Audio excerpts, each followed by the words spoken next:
Hi guys, it's your cricket nerd here. So, when I first started understanding cricket, I became a big fan of fast bowling. I loved the aggression, the pace, the running in, overall how cool the fast bowlers looked. As a Bangladeshi myself, immediately I became a big fan of Mashrafi bin Mortaza. It was obvious. But my favorite was Brett Lee, though I didn't have the fortune to see the best of him. Speaking of fast bowling, there was a myth about the famous quadrat of the invincible West Indies team. Michael Olin, Andy Roberts, Joel Garner, and Colin Craft. Colin Craft. We were called the four horsemen of the apocalypse. We were called terrorists, dangerous, murderers. We were called all sorts of things. These guys were physically intimidating. Joel Garner, 6'8". And he was always coming either at your toes or up at your neck. But that was in the 70s and 80s when the batsmen didn't have this many protections.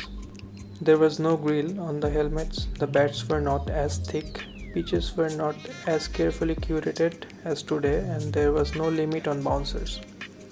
But I never thought that I would see the same thing in this modern era of batsman-dominated cricket.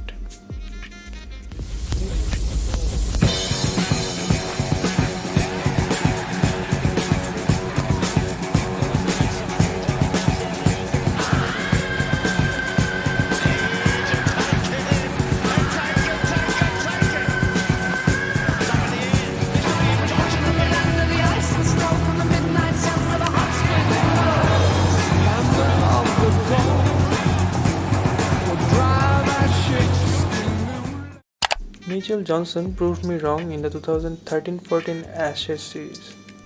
If I had to describe his bowling in that series, I would say only one word: scary, and even to watch. Mitchell Johnson was a big enigma of Australian cricket. He was fast, had the talent to consistently bowl around 150 km per hour, but the one thing he didn't have was consistency with his form. One day he was on top and the second day he was the total opposite.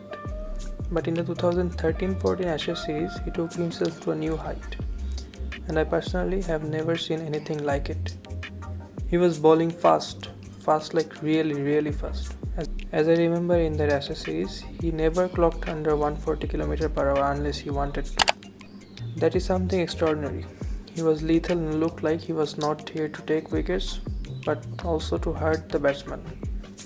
One particular incident was Jonathan Trott, the key player of the English middle order.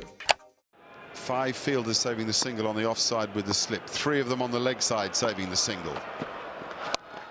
Trott finds the space he wants. The celebration will begin.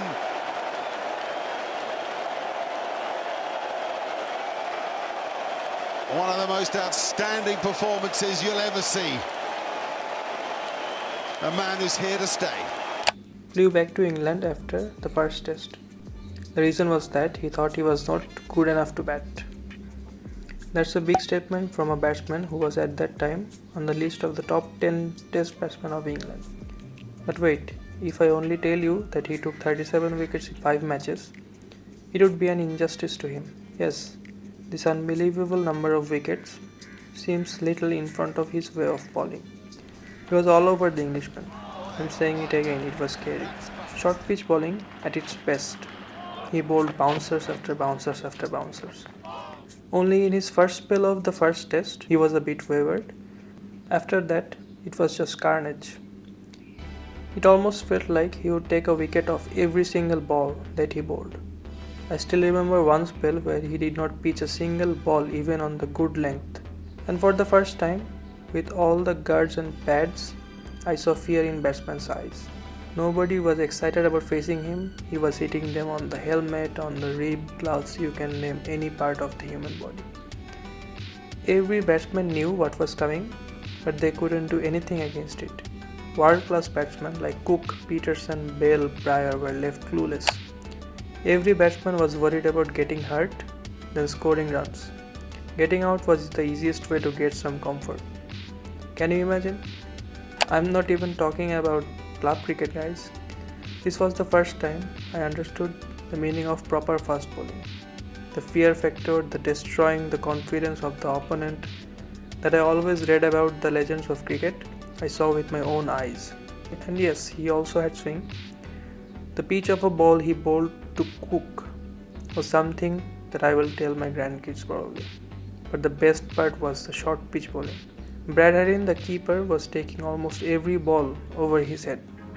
And the whole incident happened in this batsman-dominated era of cricket, when the T20s were becoming more and more popular.